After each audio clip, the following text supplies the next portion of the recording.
یہاں تک کہ جب سورۃ الشعراء میں یہ آیت نازل ہوئی وَأَنذِرْ عَشِيرَتَكَ الْأَقْرَبِينَ، اے محبوب اپنے قریبی رشتہ داروں کو جہنم کی آگ سے ڈراؤ، یعنی ان کو اسلام کی طرف لاؤ.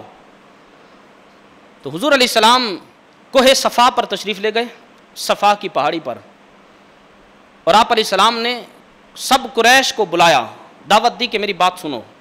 سارے کے سارے جمع ہو گئے.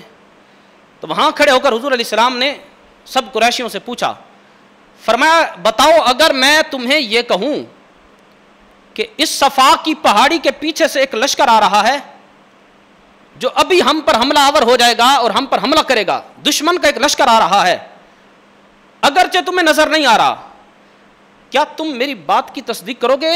مجھے سچا کہو گے یا جھوٹا کہو گے؟ سب کے سب نے کہا کہ آپ کو ہم نے ہمیشہ صادق اور امین پایا ہے، ہم آپ کی بات کی تصدیق کریں گے کیونکہ آپ کی زبان مبارک سے کبھی ہم نے جھوٹ سنا ہی نہیں، تو ہم کہیں گے آپ سچے ہیں. یہ میرے آقا نے سب سے پہلے اپنا کردار ان کے سامنے رکھا. یہ تبلیغ کا انداز بھی ہے کہ جو مبلغ بنے پہلے اپنا کردار لوگوں کے سامنے رکھے، پھر دین کی دعوت سامنے رکھے. ہمارے ہاں الٹا چل رہا ہے، پہلے ہم دعوت دیتے ہیں بعد میں اپنا کردار سنوارتے ہیں. تو میرے آقا نے اپنی 40 سالہ زندگی سب سے پہلے کافروں کے سامنے رکھی، اور حضور علیہ الصلوۃ والسلام نے پھر پوچھا اگر میں کہوں کہ پیچھے سے لشکر آ رہا ہے اور حملہ کرے گا کیا میری تصدیق کرو گے؟ سب کہنے لگے آپ سچے ہیں، آپ صادق اور امین ہیں، آپ نے کبھی جھوٹ بولا ہی نہیں، ہم تصدیق کریں گے آپ سچ کہہ رہے ہیں، چاہے لشکر نظر آئے یا نہ آئے. اتنا اعتبار، اتنا یقین. جب حضور علیہ السلام نے یہ ساری بات کہہ لی، اس کے بعد میرے آقا صلی اللہ تعالی علیہ وسلم نے فرمایا فَإِنِّي نَذِيرٌ لَكُمْ بَيْنَ يَدَيْ عَذَابٍ شَدِيدٍ، فرمایا کہ میں تمہیں آگے آنے والے شدید عذاب سے ڈراتا ہوں، ڈر جاؤ. جو تم عمل کر رہے ہو، بتوں کے سامنے جھکتے ہو، مشرک ہو، کافر ہو، اس سے توبہ کرو، میں تمہیں جہنم کے عذاب سے ڈراتا ہوں، اسلام لاؤ. یعنی تم میرے لشکر والی بات مانتے ہو، اللہ کی توحید والی بات کیوں نہیں مانتے؟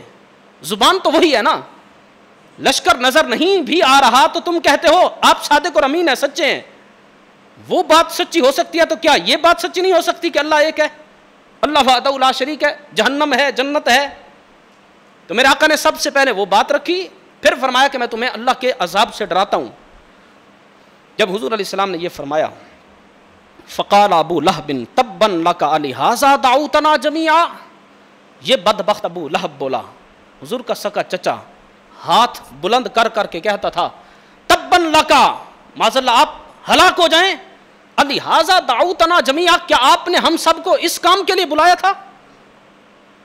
یعنی اس کام کے لیے ہمیں اتنی تکلیف دی کہ ہم چل کر آئے تیری بات سننے، کیا ہم یہ سننے آئے ہیں کہ اللہ ایک ہے؟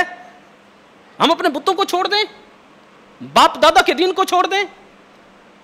جب ابو لہب نے یہ کہا اور میرے آقا کے بارے میں معاذ اللہ اس نے یہ کہا تبا لک، تو اللہ تبارک و تعالی نے پھر سورۃ نازل فرمائی اپنے حبیب کے دفاع میں.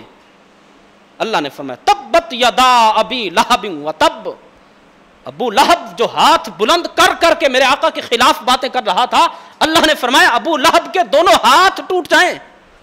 میرے حبیب کے خلاف ہاتھ بلند کرتا ہے، تبت یدا ابی لہب وتب، پھر فرمایا اس کے ہاتھ ہلاک ہو جائیں، ٹوٹ جائیں، وتب بلکہ وہ ہلاک ہو گیا، ہماری طرف سے اس کی بربادی لکھ دی گئی.